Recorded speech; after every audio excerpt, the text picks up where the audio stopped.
He's already ranked in the top 40 run getters for Australia in tests, and by the end of his career, he's probably going to be closer towards the top 10, maybe even top 5. But let's just hope in the process that he stays away from the DRS duties for as long as possible. The player that Aussie fans hate to face, but would love to have in their side. Steve Smith, Virat Kohli, Kane Williamson, and Joe Root. These 4 names have stood atop the Test cricket batting world since the 2010s, better known as the Big Four, plundering runs against opponents big and small in all 4 corners of the world. But as we progress through the 2020s and these guys go towards the latter part of their careers, the time is fast approaching where a new batch of players may prove themselves worthy of being on this mantle. Let's have a look in today's video at some of the candidates, and who, in my opinion, may be a part of Test cricket's next Big Four. Our first player is Cameron Green. Cameron Green's time in the Australia team began fairly recently, debuting in December 2020 against India at the Adelaide Oval. He's a player who came with significant local hype due to his performances for Western Australia in the domestic circuit. Part of his early hype was around his big hitting, which is something that we've seen in the shorter formats when he plays for Australia, and also more recently in the IPL where he plays for the Mumbai Indians. But what has really shown through in the tests that he's played is his defensive batting fundamentals. Batting in tests at number 6, the need of the team has often been for Green to come in and support a batter who's on their way to a bigger score, or to protect the tail and try to rebuild an innings, like he did in Galle against Sri Lanka in 2022. The number 6 position has given him a chance to become accustomed on the big stage and grow into the position. And what we are beginning to see is a player who is meeting all of the early hype that he had. He is not only able to hold up an end and become extremely difficult to get out in a variety of different conditions, but also a player who can turn up the run rate and attack bowlers in a big way. In Ahmedabad this year against India, Green spent nearly 4 hours frustrating India's bowlers, using his big frame to get forward and back and playing defensively to stay at the crease. This was to support Usman Khawaja, who was on a big score at the other end. But when the opportunity arose to take the game to India, he took it with both hands, scoring 18 fours around the ground in his first ever Test century towards an eventual drawn result. This Ahmedabad Test is a potential glimpse into the future of Cameron Green, someone who has all of the tools to increase his batting average to at least 45 and, dare I say, bat higher than 6. Opening the batting for his country, Abdullah Shafiq has had one of the shortest careers to date on this list, but his ability to bat for long amounts of time, weathering the new ball and setting up the Pakistan innings gives Pakistan a vital cog which they can build around for years to come. Abdullah's game is more than just that though. In addition to his defensive skills, we've seen his ability to play classy shots against a variety of different bowling lineups. His innings at home against Australia would have turned some heads for sure, but for me, his real breakout innings was against Sri Lanka in Galle, where he helped chase down a record 342 total to win the match.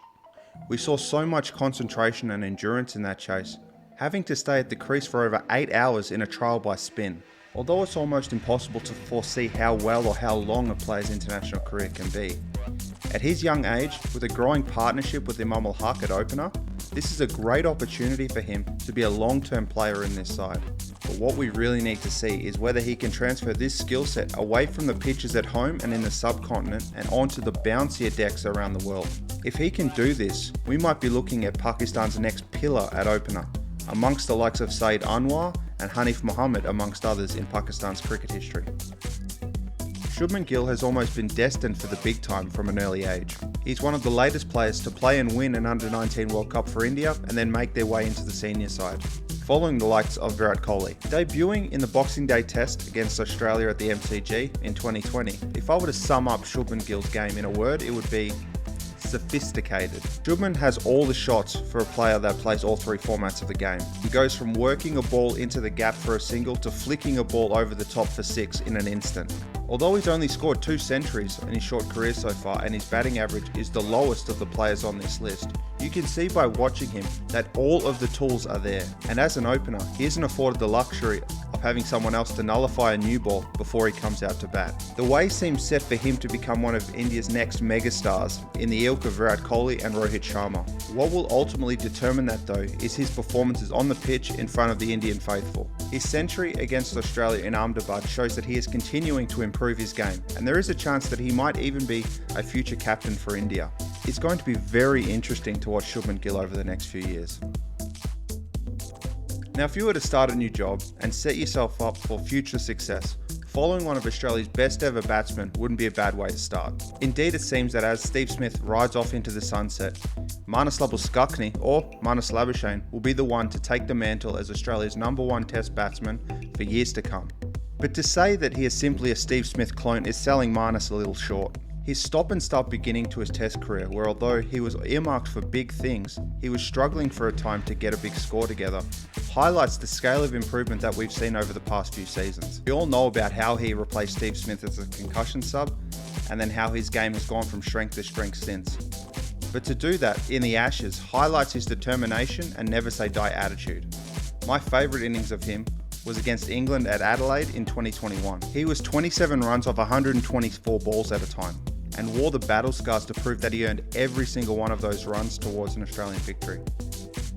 Although he had a lifeline or two in that innings, he ground down England's bowling lineup into submission, like he's done to many other opponents around the world. Marnus currently averages 57.52 with 10 Test centuries, and there seems no stopping him and that level of production moving forward. He's already ranked in the top 40 run getters for Australia in Tests, and by the end of his career, he's probably going to be closer towards the top 10, maybe even top 5, amongst Australia's true all-time greats, and his best mate, Steve Smith. But let's just hope in the process that he stays away from the DRS duties for as long as possible. That has to be out, and it is! That full length again, Howie. That's got to be out there, Howie. Has to be out. Got to crash in on the stumps. Impact in line. Wickets hitting. Almost by weight of runs alone, Harry Brook has forced himself onto this list. Having only 6 Test matches would normally exclude a player from a list like this. There's simply not enough data to make an accurate assessment. But how can you not include Harry Brook in this discussion after the 18 months he's just had? In 10 innings, he's amassed 809 runs at an average of 80.9 and a strike rate of 98. He's already within a couple hundred runs of a couple of players on this list too. All of his big knocks have been away from home, including 186 innings where it looked like he was batting on a completely different pitch to every other England batter. He has become one of the poster boys of the Bazball style of cricket, and it's been him who has stopped the wider batting collapse for England on a few occasions already as well. He is a key cog in that England middle order at the early age of only 24. Can he keep up this pace? Now the jury's still out on that. The big tests come for him next against Australia at home with the Dukes ball and India in India. If I were a real skeptic, I would also point to his struggles in India in the IPL to show that the road might not be as smooth as it looks for him going forward. You would think that he couldn't keep up this level of performance forever, right? I mean, there has to be some sort of drop off, right? Because if he doesn't, records are going to start dropping and dropping fast. For that first Ashes Test at Edgbaston, I've got my eye on one record. Fastest batter ever to 1,000 Test runs is Herbert Sutcliffe, one of England's best ever batsmen, who did it in 12 innings in 1925. Harry Brook has 2 innings to get 191 runs and break that record. That record might seem a bit too far away for Harry Brook, but look at what he's done previously. If he really does break this record, who knows, we might actually be looking at someone really special. The player that Aussie fans hate to face but would love to have in their side. Rishabh Pant mixes the chirpy tenacity of a wicketkeeper from yesteryear with the batting ability of an Adam Gilchrist. It's hard to overstate the impact that Rishabh Pant has had over India's fortunes over the last few years. His fingerprints have been all over some of India's biggest chases and biggest wins in that time, whether it be the 159 against Australia at the SCG or the 89 not out at the Gabba against Australia. Pant's game is full throttle, and it's underlined by his career average of 73.63 runs. The fact that he has been India's full-time wicketkeeper during this time makes his achievements all the more amazing. Sadly to say, however, the biggest question mark over Rishabh Pant's future is how he'll recover after a serious car accident that has left him with serious injuries and a long road to recovery. There's no timeline back to playing duties for him, but it looks like it will be at least 2024 before we see him take the field again, and probably longer before he takes the wicket-keeping gloves. We wish him all the best in the future and hope to see him back on the playing field ASAP. World cricket is lesser without his infectious personality and amazing batting abilities. Before I go, there are a few honourable mentions that I'd like to list, and I'm going to put them up on screen right now. These were all very good players that were in the running to make this list, however for one reason or another, whether it be they didn't play enough games, injuries, or they had weaker stats compared to others, they just didn't make the list. And these have been the candidates for the next Big Four. If you like the... oh wait. I think I'm missing someone. It's a big shot. And it's a big 100. It's Babar, and he's been absolutely brilliant. Come on, did you really think I was going to make a video like this and not include Babar Azam in it? 47 tests, averaging around 48.6 runs per innings, and has already scored 3,700 odd test runs. Babar makes batting look easy and carves opposition fields apart. You bring the field up and he'll hit over the top. You pack your offside field and he'll find a gap somewhere, and he won't just find it, he'll put it just outside of the reach of the fielder, so he thinks he has a chance before he has to run all the way back to the boundary. There aren't any glaring weaknesses, he has all of the shots, but what makes it more special is that on occasion he's had to almost single-handedly carry Pakistan's batting and save games. His ability to do these things just adds to his aura. All the players that we've covered today, for me, he is the first person on any new Big Four list, and looks the one most likely to hit the rarefied air of 8,000 test runs by the end of his career, if not more. So what do you think about these players? Do you have a Big Four out of them? Have I missed anyone out? Leave a comment below, and if you liked it, please leave a thumbs up. It really helps with the algorithm. And if you're new, please consider subscribing. Although as I make this video, he's going through a bit of a form slump, the story of this Indian cricketer is definitely one to learn about. So click here to learn more. And until the next one, take care, and I'll see you soon.